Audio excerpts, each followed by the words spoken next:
దేశానికి ఆదర్శవంతంగా ఉండే విధంగా తమరు కూడా చర్యలు తీసుకోండి.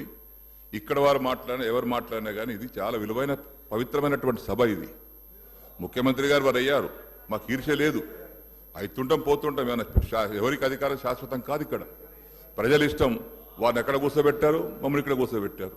మేము ఒకటే కోరుకుంటున్నాం ఏంటంటే ప్రతిపక్ష పార్టీగా తమరు ఇచ్చినటువంటి హామీలను నెరవేరుస్తామని చెప్పారు, జ్ఞాపకం చేస్తున్నాం వాటిని. అది చేస్తే మీకే మంచి పేరు వస్తుంది. అది అన్ని హామీలు ఫుల్ఫిల్ చేస్తే తప్పనిసరిగా హామీ నిలబెట్టుకున్నటువంటి ముఖ్యమంత్రిగా హామీ నిలబెట్టుకున్న కాంగ్రెస్ పార్టీగా మీకు మంచి పేరు వస్తుందని జ్ఞాపకం చేస్తున్నాం తప్పితే దాని మీద ఏదో పగడ్బందీగా దాన్ని పట్టుకొని విమర్శించాలనేటటువంటి ఆలోచన మాకు లేదు. జస్ట్ మీకు జ్ఞాపకం చేయడానికి కోసం మాత్రమే 6 గ్యారంటీలు ఏది ఉన్నాయో అందులో 13 గ్యారంటీలు ఉన్నాయి.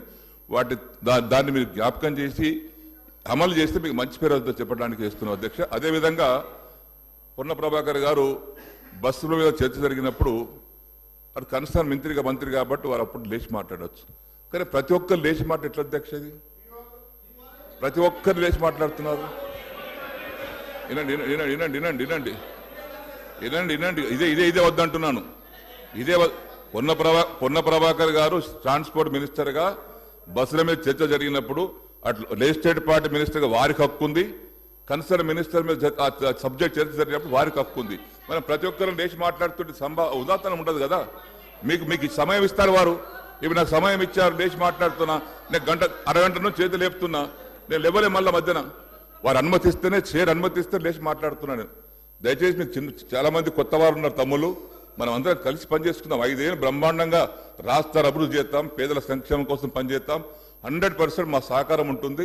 మాకు ఈర్ష్య సంవత్సరంకి వస్తాం, 2 సార్లకు వస్తాం, 3 సార్లకు వస్తాం, మాకు అక్కడ ఆశలేం లేవు. ప్రజలు ఇష్టం, మీరు అక్కడ మేము ఇక్కడ, కాబట్టి అందరం కలిసి రాష్ట్రాన్ని కాపాడుకుందాం, ప్రజలను కాపాడుకుందాం. దయచేసి ఆ విధంగా అందరూ కూడా సహకరించవలసిందిగా, తమరు కూడా ఆ విధంగానే రూలింగ్ ఇవ్వవలసిందిగా దయచేసి విజ్ఞప్తి చేస్తా ఉన్నాను. శ్రీ పాయల్ శంకర్ గారు. పాయల్ శంకర్ గారు, లీడర్ ఆఫ్ ది హౌస్.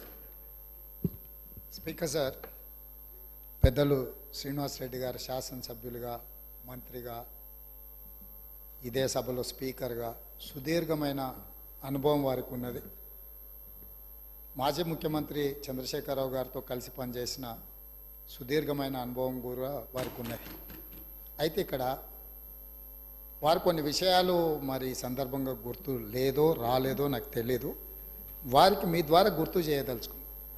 2011 సంవత్సరంలో శాసనమండలి ఎన్నికలలో భారతీయ జనతా పార్టీ టీఆర్ఎస్ పొత్తు పెట్టుకున్నారు. ఆనాడు ఇదే సభలో ఉన్న ఈరోజు కేంద్ర మంత్రి బీజేపీ అధ్యక్షుడు కిషన్ రెడ్డి గారు, ఎండెల లక్ష్మీనారాయణ గారు, ఇద్దరు శాసనసభ్యులు బీజేపీ నుంచి టీఆర్ఎస్ అభ్యర్థికి అధికారికంగా ఓట్లేసినరు. ఒకటి. రెండవది, ఆనాడు 3 టీఆర్ఎస్ ఎమ్మెల్యేలు కిరణ్ కుమార్ రెడ్డి గారికి ఓటేసిండ్రు. ఆ 3 ఎవరే అంటే ఏనుగు రవీందర్ రెడ్డి గారు, కావేటి సమ్మయ్య గారు, కల్వకుంట్ల విద్యాసాగర్ రావు గారు. ఆ 3 టీఆర్ఎస్ అభ్యర్థికి ఓటేయకుండా కిరణ్ కుమార్ రెడ్డి గారికి మద్దతు ఇచ్చినందుకు చంద్రశేఖరరావు గారు వారిని పార్టీ నుంచి బహిష్కరించడం జరిగింది. ఆ సందర్భంగా ఎమ్మెల్యేలు ఏం చెప్పిండ్రంటే, అయ్యా మీ అల్లుడు గారే మమ్మల్ని ఇక్కడ ఓటేయమని చెప్తే మేము పోయి అక్కడ ఓటేసినాము, ఓటేయమన్న మీ అల్లుడినేమో ఇంట్లో పెట్టుకున్నావు, మమ్మల్ని పార్టీ నుంచి ఎట్లా బహిష్కరిస్తామని వాళ్ళు మాట్లాడడంతో తిరిగి 2014లో వారికి టికెట్లు ఇవ్వడం జరిగింది. నెంబర్ 1. నెంబర్ 2, 2014 నుంచి 2023 వరకు పార్లమెంటులో ఏ సందర్భం వచ్చినా అధికారికంగా అక్కడ రికార్డులు ఉన్నాయి. కావాలంటే వారి పెద్దలు పోచారం శ్రీనివాసరెడ్డి గారు, నామ నాగేశ్వరరావు గారికో లేకపోతే కేశవరావు గారికో వారు అడిగితే ఎన్ని బిల్లులు వచ్చినప్పుడు లోక్సభలో కానీ రాజ్యసభలో కానీ వారు ఎవరి పక్షాన నిలబడి ఎవరికి మద్దతు పలికినరో అక్కడ సజీవంగా సాక్ష్యాలు ఉంటాయి. 3 తలాక్ కావచ్చు, 370 ఆర్టికల్ కావచ్చు, రైతు వ్యతిరేక నల్ల చట్టాలు కావచ్చు, జిఎస్టీ కావచ్చు, నోట్ల రద్దు కావచ్చు, ఇట్లా చెప్పుకుంటూ వెళ్తే కొన్ని వందల బిల్లులు లోక్సభలో రాజ్యసభలో వచ్చినప్పుడు టీఆర్ఎస్ పార్టీ స్పష్టంగా ఒక సందర్భంలో రాజ్యసభ సభ్యుడు అక్కడ బిల్లు ఉన్నదంటే ప్రత్యేకమైన విమానం వేసుకొని పోయి మోడీ గారికి అనుకూలంగా ఓటేయడం జరిగింది. Bharatiya Janata party, BRS, BJP ఒకే రకమైన ఆలోచన విధానంతో గత 10 సంవత్సరాలు ప్రభుత్వాలను కలిసి నడుపుకున్నారు. వాళ్ళిద్దరు కలిసి చర్చించుకున్నారు. ఇంతెందుకు, వాళ్ళ పార్టీ అంతర్గత విషయం ముఖ్యమంత్రి గారిని మార్చాలని ఇక్కడ చాలామంది మాజీ మంత్రులు చంద్రశేఖరరావు గారిని దించేసేయాలి, తారక రామారావు గారిని ముఖ్యమంత్రిని చేయాలని చెప్పి ఆ మంత్రివర్గంలో ఉన్న వాళ్ళే చంద్రశేఖరరావు గారి మీద అవిశ్వాసం ప్రకటించి తారక రామారావు గారిని ముఖ్యమంత్రిని చేయండి అని వాళ్ళు మాట్లాడినరు. వాళ్ళందరూ ఒత్తిడి తట్టుకోలేక చంద్రశేఖరరావు గారు వెళ్ళి నరేంద్ర మోడీ ప్రధానమంత్రిని కలిసి, నేను అక్కడి నుంచి మా వాళ్ళు తప్పుకోమంటుండ్రు, తప్పుకుంటా తారక రామారావు గారిని తెలంగాణ రాష్ట్రానికి ముఖ్యమంత్రిని చేస్తా, మీరు నాకు అనుమతి ఇవ్వమని అడిగినరని, నేను వారసత్వ రాజకీయాలు లేకపోతే రాచరికాలను నేను సమర్థించను, నేను వ్యతిరేకిస్తున్నా, అది ఎలా సాధ్యమో అని నేను చంద్రశేఖరరావును నిలదీసినని భారత ప్రధానమంత్రి తెలంగాణ రాష్ట్రానికి వచ్చినప్పుడు స్పష్టంగా ప్రకటన చేసిండు. ఇప్పుడు పెద్దలు శ్రీనివాసరెడ్డి గారిని నేను అడుగుతున్నా, మీకు ఎలాంటి సంబంధాలు లేకపోతే, అనుబంధం లేకపోతే, ఆయన అనుమతితోనే మీరు నిర్ణయాలు తీసుకోకపోతే మీ పార్టీ అంతర్గత వ్యవహార ముఖ్యమంత్రిని మార్చుకోవడం అనేది, అట్లాంటి విషయం కూడా మోడీ గారి అనుమతిని అడిగిందంటే మీ బంధం ఫెవికల్ బంధం. ఒకవేళ మీకు కేసీఆర్ గారు చెప్తుండ్రో లేదో వాస్తవాలు, ఒక్కసారి ఇప్పుడు నేను చెప్పిన చరిత్రను మొత్తము వారు తెలుసుకోవాల్సిందిగా నేను కోరుతున్నా.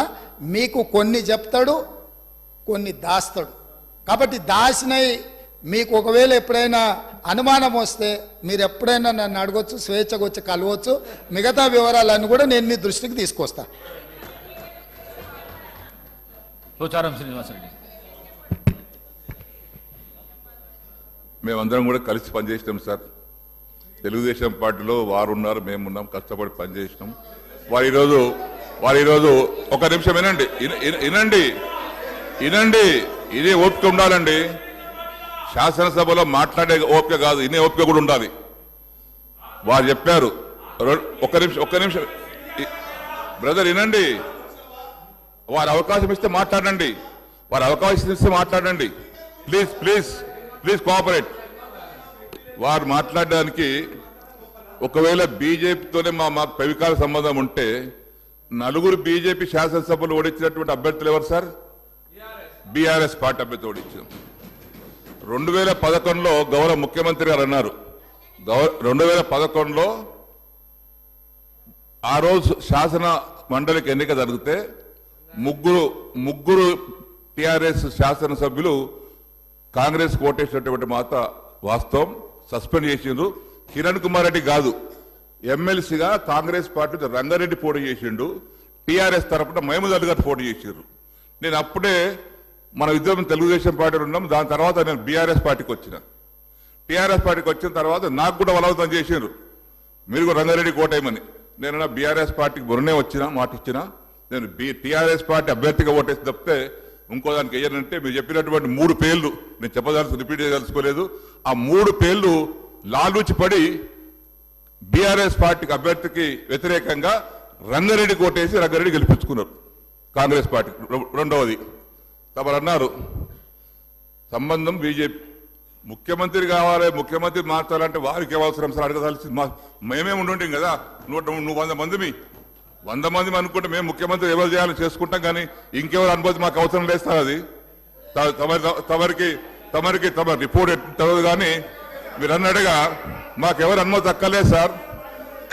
మా శాసనసభ్యులే ఉన్నారు, మా నాయకుని మార్చుకోవాల్సిన అవసరం రాదు కూడా. ఒకవేళ అటువంటి పరిస్థితి మాకు ఎవరిని అడగాల సార్? మేమే 100 మంది ఉన్నాం కదా ఇక్కడ పోయిన ప్రభుత్వంలో.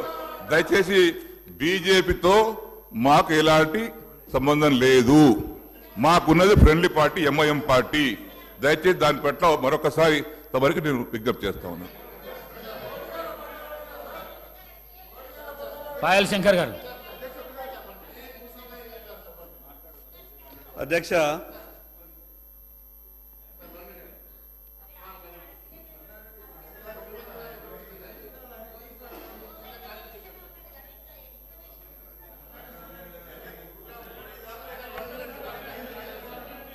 పాయల్ శంకర్ గారు ఇస్తాను